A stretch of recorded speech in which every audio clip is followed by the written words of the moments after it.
Welcome to Figure Out Your Life podcast, the podcast where we try to find the answers to life's everyday questions. I'm your host, Toy T, aka Dr. T, aka your sister from another mister, aka the best friend you needed but didn't know you wanted, aka Zim Zimmer, who got the keys to my beamer. Who am I?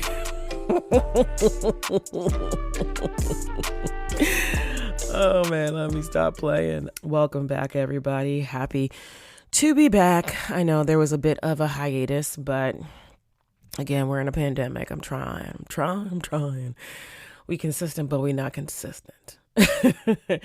As you can tell from my intro, I listened to the Beanie Man versus battle with Bounty Killer over the weekend on the Saturday, and I thoroughly got my life. I loved everything about it, from the cop showing up and Bounty Killer running to Beanie Man's dance moves, which were hilarious, and everybody's making gifs of them, gifs and memes, to enjoying the big tunes with over 400,000 people worldwide. It just felt good to be at home, but then still be connected to other people and to know other people were doing the same thing and enjoying the same thing. I got my life. I felt like I was like 20-something-year-old Toya T going to the Jamaican club in the Bronx with my friends for a night of shenanigans. And I kind of miss those days, but I kind of don't, because I'm 36 now. And even if outside was open, I wouldn't be going to anybody's club unless it was a special occasion. But the versus battle really just reminded me how much I just love dancehall music and my Caribbean culture. And I just love to dance, man. I used to really love dancing when I was younger, like going to parties and dancing. And I kind of got back to that during the versus battle. But anyway, besides that, everyone's good. Everyone's still healthy. The reason that I'm doing this topic today is because my state of Massachusetts has started to open up. We're in phase 1 of our reopening. And so I thought that this would be the most appropriate topic to cover this week. The quarantine lockdown restrictions are easing in the U.S. and around the world at varying degrees. In my home state, we began, as I said, the first phase of the reopening, which includes opening with severe regulations of services and some retail. The beaches and parks are open, which I'm not going to neither of them. I'll tell you that right now. And my most wanted service is reopened, the sales of recreational marijuana. Whoo, folks. Ooh. So happy. So happy. I needed my edibles back because I did not want to turn into an alcoholic, but I was drinking a lot of wine and a lot of beer. And that is not how I regularly roll. So I needed to get back to my little edible, just take it, completely chill out. That's pretty much why I take it, to like calm my nerves. So let's get into the topic. Figuring out what not to do when the quarantine and the lockdown ends. I want to say this nicely, but I just want to be, clear. Sorry, but not sorry. Don't expect life to return back to normal. As much as everyone says, oh, I can't wait till it goes back to normal, there will not be the same normal. We will not be returning to the same normal that we were before. Even though things are starting to reopen, it's reopening, as I said, with regulations. Depending on where you are. In Massachusetts, we're still required to use masks. We go into public spaces where you cannot social distance.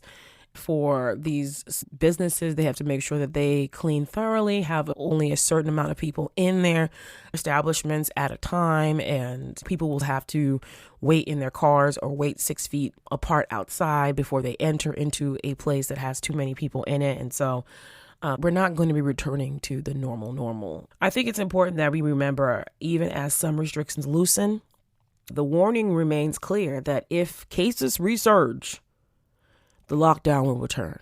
And that is something that we have to accept. You have to accept that at any time that we might have to end up going back into lockdown. So here's 6 things that you should not do when the quarantine and lockdown ends. Number 1, Do not throw a party or hit the bars. Partying and drinking do not mesh with social distancing. Social distancing measures exist for a reason, and that's to slow the spread of viral transmission from people who come into close contact. Hosting a party at home or crowding into a bar when they reopen will jam people together in a room, giving any lingering coronavirus on any asymptomatic host the prime opportunity to infect others. That's what viruses want to do. Their whole life mission is to spread. And the best carriers are the asymptomatic carriers because they are not showing signs, so they're not scaring off other potential hosts. And they're not dying off too fast for them to actually spread to someone else. This is a prime opportunity for the virus to infect other people and who then could pass it along to others. I mean, trust me, if you've seen any of the so-called quarantine parties that people have had, every single one of them have way too many people in it. People are drinking, so they have to take their masks down. And people are not social distancing at all. They're all up on top of each other. They're dancing on each other. And in the heat of the moment, and maybe the liquor and other things hitting, they are not wearing their mask properly. And that's how we end up in a resurgence of cases. So I don't care how much you swear folks will wear masks and folks will be seated 2 seats apart. It will not last because it can't in those settings. When you go to these social settings, you want to be around people. You go to a party, you want to socialize. You want to dance upon someone. You want to dance with your friends. There is no way that you're going to keep 6 feet apart, no matter if they put circles in the middle of the dance floor for you to recognize where you're supposed to stay. If you're going to be doing that, you might as well stay home. Like I said, I had the time of my life dancing and partying to Beanie Man versus Bounty Killer by myself in my room. Okay. And if I have to do that when going to a bar or a club or a party, I might as well not go. I might as well stay home. I will see you guys on Zoom. I will see you guys on FaceTime. I will see you on the gram because it makes no sense to be going to social settings and not being able to be closely social. So don't throw no parties or hit the bars immediately. I'm telling you, for those things, you should just wait until we have a vaccine, until it is safe. Number 2, don't stop washing your hands. Of course, you'll continue to practice common hygiene. I know my listeners will be, right? But remember that relaxed restrictions won't necessarily mean that the coronavirus outbreak is over. Even after a vaccine eventually arrives next year, you should still be washing your damn hands. Please and thank you. This is one of the best and worst things that has come from this. I'm telling you. It is great in that folks are washing their hands for enough time for the germs and bacteria to die. Yes, wash your hands. And we all know that before, a lot of people weren't washing their hands. They go to the bathroom and you might be in the stall and you hear somebody go out of the bathroom and no water was spread. You know. The fact that you go to restaurants and you'll see in the bathroom that says all employees are required to wash their hands. And it's like, why do you have to be told to wash your hands when you are serving food to people? Whew, that is one thing that is great. You know, people are washing their hands. You know that hand sanitizer is widely available. People are sharing the hand sanitizers and practicing good hygiene. But it is the worst because it made it clear how dirty people and places are before the pandemic. The fact that all of these companies have to talk about how they have new cleaning measures where, oh, we're going to clean after every client or every flight or, every a person that comes into our place for a service. That is scary as hell. You're telling me you weren't cleaning before? I mean, we all know that planes are dirty. We all know they're trying to get out as many people as possible. If it's a short flight, a 2-hour flight, 1-hour flight, they want the flight to come in and go out as soon as possible to make the most amount of money. And now they're being forced to actually clean the planes in between, like deep clean, not just a wipe down, but an actual cleaning. And that is something that grosses me out to think that we were just sitting in just nasty ass germs. Like I knew, but the fact that they have to put out these PSAs and let people know that, okay, we're going to be, doing some real cleaning. It's like, you should have been doing some real cleaning before. Why wasn't cleaning services high on the budget list? Just let us know. So that is one thing. But this whole season, the good thing is that people and places will be cleaner, cleaner than before. Hopefully, the good hand washing habits required during this time will stick around, including longer, more thoroughly washing with hand soap and more frequently after coming into contact with people and common surfaces. Number 3, don't immediately visit high-risk people. Leave them folks alone until we have a working, widely distributed vaccine. I would love to rush out and hug my last living grandparent, but this is not the right move. I'm going to have to wait to see Granny and hug Granny next year. I'm going to have to continue to wait from the FaceTime, which she is still thoroughly fascinated by. I'm just going to have to wait. Keeping a healthy distance is the best way to keep them safe. Do not go out and find these high-risk people. You're going to just have to give virtual hugs and kisses from afar. Blow kisses. Like they tell kids, blow kisses, but don't blow it. Just, mwah, and, send it over. Because we need to leave these people alone. If you have someone that has a compromised immune system, just leave them alone. Try to take care of them the best as you can. Don't go out and visit these people. FaceTime and Zoom works just fine. Okay. Or unless you can make a whole hazmat suit. I've seen people like putting plastic on their doors and then making little armholes with plastic so that you can hug through the plastic. Like, unless you plan to be in a complete bubble, leave them people alone. Leave them high-risk people alone until we have a working and widely distributed vaccine. 4, don't plan an international vacation. Oh, man, I miss traveling. I miss it. I miss it so much that I have decided to start a series on my Instagram, my personal Instagram, at Latoyat, Latoyat, where every Wednesday until the end of the year, I'm going to feature places that I've been before. I call it Wanderlust Wednesdays. I'm on week 2. The first week I did Kenya. The second week, this week, I've done Aruba. And I will be continuing from there. I already have the whole list written out because I know I ain't gonna go nowhere for the rest of the year. But I miss traveling. I miss being on somebody's tropical beach. Okay, that's why I said, even though the beach is open back up in Massachusetts, I ain't going in that water. It's not worth it. I'm not going to be crowded up unless I'm going super early and nobody there. I'm not crowding up near people for that water. This is not Miami. This is not tropical water. This is cold northeastern water that only feels good because it's so freaking hot during the summer.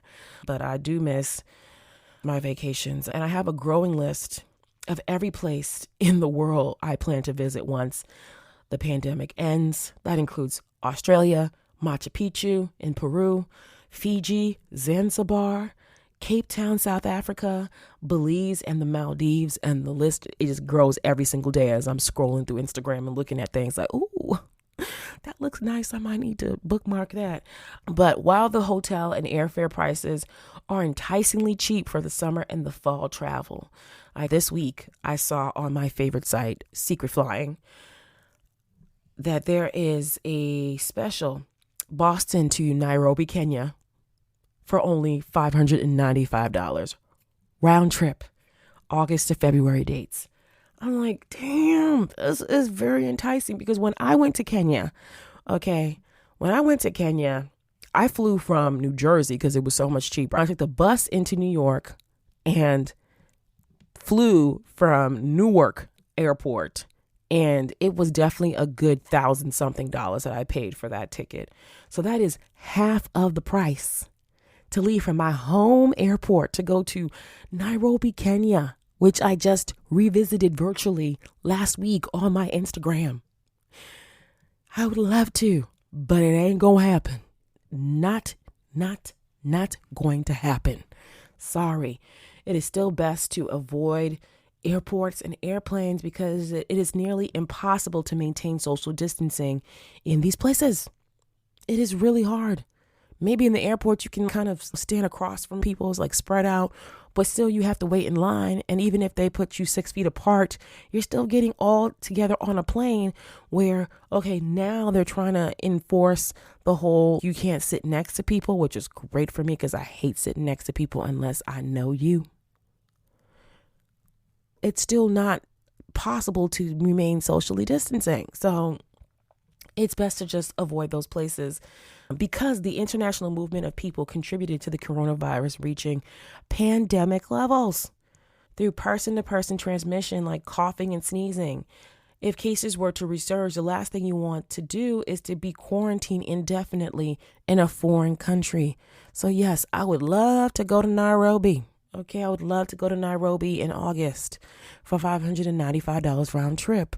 But what I don't want is to have cases resurge in the U.S. or in Kenya and then end up having to quarantine in Kenya or try to find some way to get special transport back to the U.S. and to my home and to my job.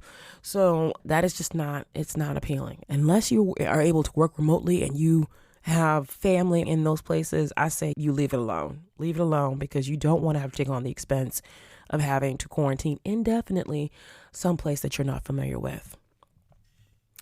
All right, number 5, don't toss out those face masks.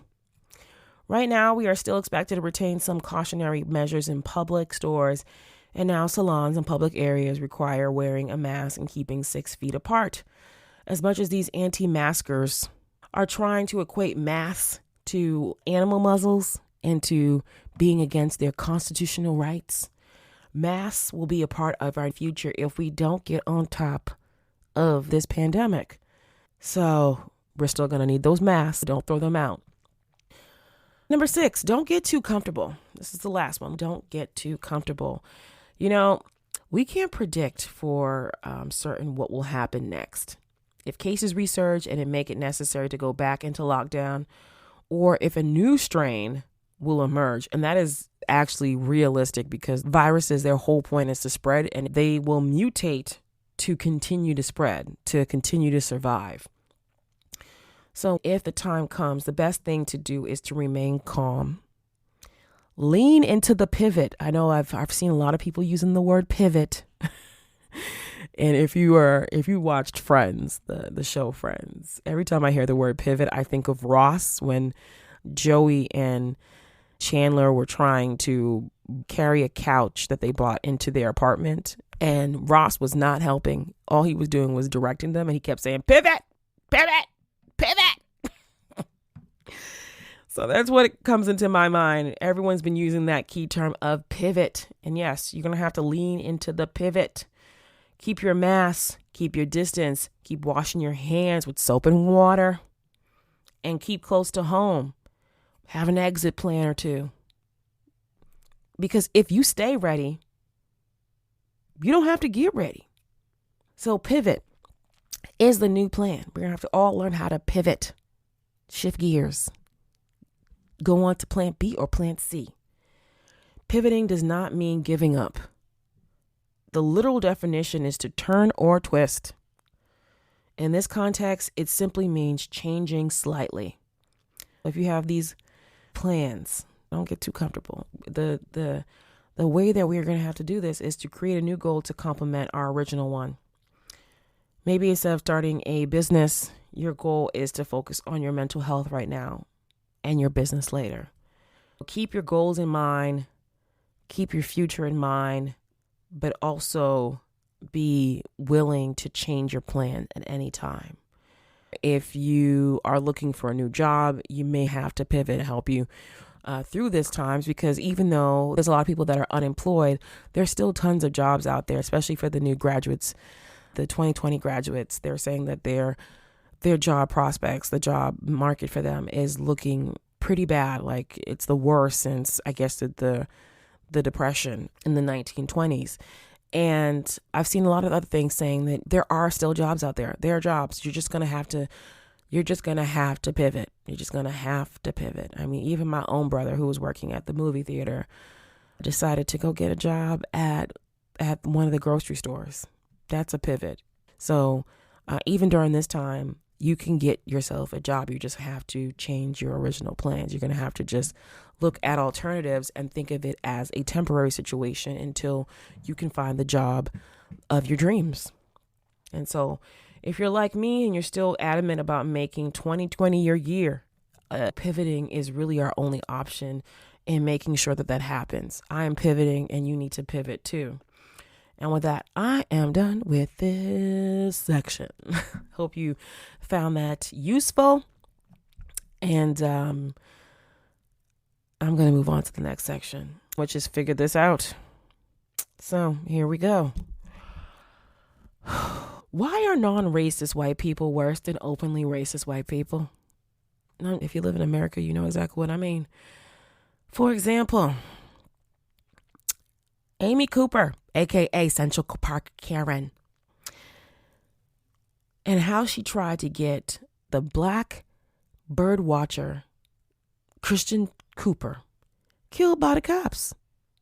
For what? For asking her to put a leash on her dog in an area where it says that you must have a leash on your dog. Girlfriend went full on Karen, talking about, oh, if you don't stop recording me or leave me alone, I'm going to call the cops and tell them that an African American man is assaulting me. And I'm like, are you serious? And then when she gets on the phone with the cops, she goes into full on weeping willow, wilting flower, innocent, helpless white woman.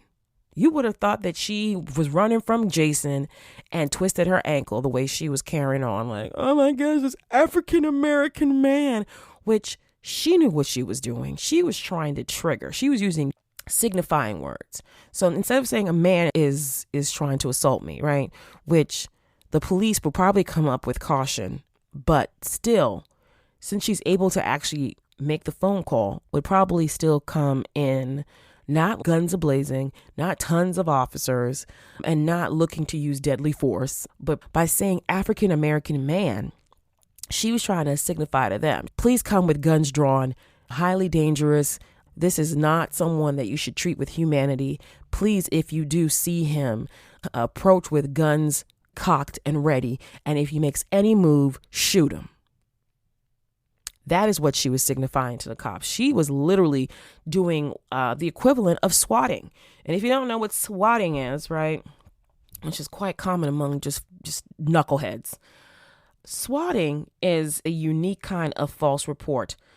Swatting refers to calling 911 to someone else's residence and reporting an ongoing crime like a hostage situation so that the SWAT team will be called in. They will kick down the doors and come in with their full gear, guns ready, because they are told that there is a serious situation that needs the utmost action taken.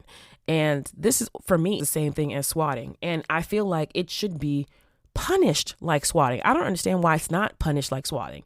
For swatting, it's a misdemeanor, but it's punishable up to a year in jail or up to $1,000 in fines. I think if Central Park Karen knew that she would have the possibility of going to jail for a year or having to pay a fine up to $1,000, I think Central Park Karen probably wouldn't be Central Park Karen. She probably wouldn't have picked up the phone if she knew that there would have been actual repercussions for her actions. And that is the problem. That is the problem, that there's no actual repercussions.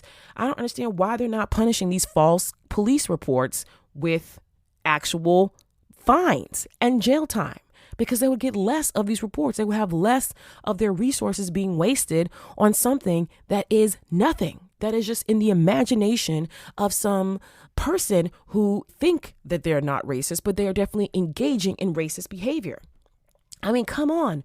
Why is she crying now that she's not racist when what she did was racist? You can't be talking about, I'm not a racist, but what you did was very much steeped in racism. Why are you crying now? Just admit it. I mean, gosh, like I said before, why is it that those who are saying that they're non-racist are more dangerous than those who say they're racist? At least if someone tells me that they are a racist, I know how to handle them up front. as opposed to someone who pretends to be an ally, pretends to be a liberal, pretends to say like, oh yeah, I have tons of black friends and I voted for Obama, but would still call the police on you knowing what the possible repercussions might be. And I hate to say that what happened to George Floyd was very timely. I'm going to say that. I'm not saying that it was timely that this man lost his life, but the fact that this man was killed by a police officer in Minneapolis, this white officer had his whole knee on this black man's neck, on George Floyd's neck, even as the man is telling him, I can't breathe, my neck hurts, my body hurts, my stomach hurts, and saying to people, yo, he's going to kill me. And he ends up killing him. I didn't watch the videos because I don't do that. I don't like trauma porn. Thanks, but no thanks. But if you look at the pictures, which unfortunately I did, you see like how in one you can see that he's alive, and the last picture you can tell he's dead. He's not moving. His face is fully uncomfortably into the ground, and the cop still has his knee on his neck, like he was going to go anywhere. The man's handcuffed, and so it was a very timely that happened around the time as this Central Park Karen. This is what she was expecting to happen, that the cops would come out and would use excessive force because she said, hey, it's an African-American man. I'm surprised she didn't just say, I'm a white woman and an African-American man is trying to attack me. Most people would have said a man, but she knew exactly what she was doing. Okay, which makes her more dangerous than the actual racist, because the racist, you know what they're going to do. This woman who swears that she might be an ally, she might be not racist, she's a liberal, she's doing something that will lead to what happened to George Floyd. She wanted what happened to George Floyd to happen to Christian Cooper. And she knew exactly what she was doing, because if not, she wouldn't have told him what she was going to do, and she wouldn't have enacted it. I don't understand. Why don't these people learn from the examples of others? I mean, come on, Central Park Karen. Come on, Amy. You had plenty of examples of white women who cried wolf on camera. And how did that turn out for them? Loss of jobs and being outed as a racist. Come on. We see you. You see the camera. The thing that you should have learned from that is that you see the camera. You see them recording you.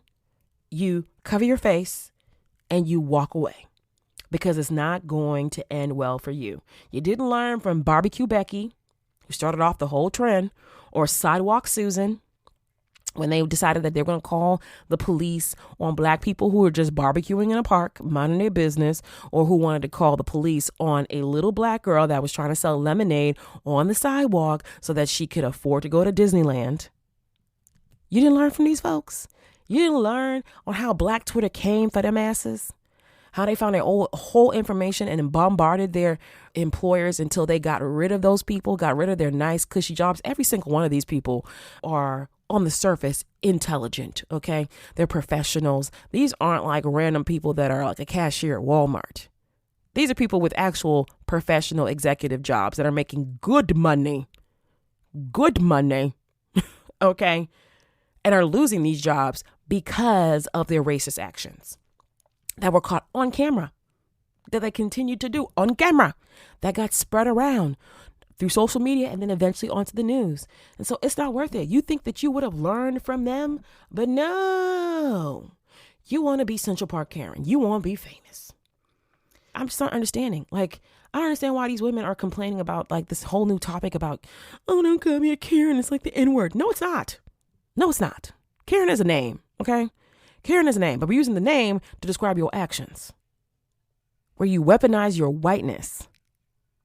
You weaponize it. You weaponize your whiteness. You weaponize your white tears. You weaponize your white womanhood to try to chastise or punish or possibly get killed people of color, mostly black people. Like, come on. We won't call you Karen if you stop acting like Karens. Just stop doing it. Stop and we'll stop. Another thing. Why do so-called white allies contact their black friends for advice on how to solve racist incidents when it is their folks who are causing the problems? I had a friend that posted that a colleague of hers emailed her after seeing the George Floyd video and was like, oh, I need help. Why are you contacting me? And I love that my friend Regine, I'm just going to say her name. She posted the email that she sent to the person. She said, yo, My family is grieving. I'm grieving. I actually have to deal with the repercussions of these kind of actions. This person could have very much been my brother, my uncle, my father. It could be anyone close to me. And if you want to help, you need to go do your own research and then go talk to your own people. Go sit at your own table. I just don't understand why it has to be the burden of the people who are affected, of the survivors, of the victims, to actually solve the problems that the perpetrators cause. How does that make sense? How does that make sense? If you are a true ally, you will do the work, okay? You will do the work. Go talk to your own people. We are just the victims and survivors of these incidents. As Black folks, that's what we are. We are the victims and the survivors of these incidents. As people of color, we are the victims and the survivors of these incidents. As the saying goes, if you smelt it, you dealt it. And then so if you're smelling that something's bad, ooh, that's racist. Ooh, I can't believe this is happening. Well, guess who dealt it? You did. You did. Because we've been living in the stank. Unfortunately, we've been living in the stank. We don't smell it no more. We've been living in the stank. So if you smell it, you dealt it. Go ahead and deal with that. Clean up your own mess. Pull up, as Rihanna said, and not just to the marches, but to your family dinner table at Thanksgiving and Easter, at Christmas, and whatever you celebrate, at your Nona's birthday, okay? At your Pop's retirement party. At all these family events, pull up to that family dinner table and then check your mom, check your brother, check your uncle, check your niece, check anybody in your family that makes a racist remark or joke or seems to be unconcerned about the lives of people of color, particularly Black people in this country. Or when they start trying to explain away the actions of armed white murderers and at the same time try to find fault to justify the murder of an unarmed Black person, check them. If you can't do that, then you're not an ally. You are a racist. You are a racist in disguise. You are baby racist. Like on the spectrum, you may not be cross-burning Ku Klux Klan card-carrying member of racist, but you are on the spectrum because you haven't done anything, because you're encouraging it, you're allowing it. You're looking to your Black friends to solve the problem instead of seeing that the problem is you yourself. Do the work, okay? Do the work.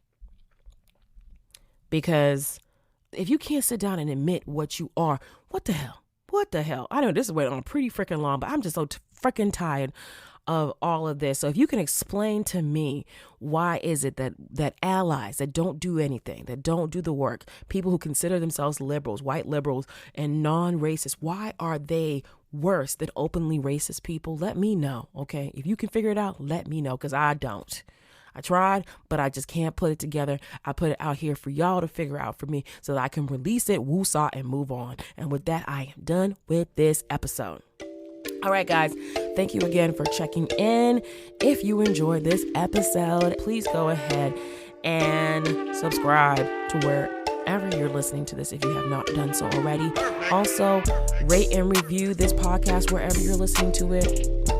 If you've already done that, go ahead and share it with one other person. 3 would be great because that's my favorite number. What I'm pretty much asking you is just to help me out. So subscribe, rate, review, and share. These are the best ways to support me during this time and after the pandemic ends. I hope you guys are doing well, and I hope you're having a wonderful morning, afternoon, evening, wherever you are, whatever time it is. I hope you stay blessed. I hope you stay safe. I hope you stay healthy. I hope you continue to wash your hands, to keep your distance, to stay out the mess, to advocate for the rights of all human beings.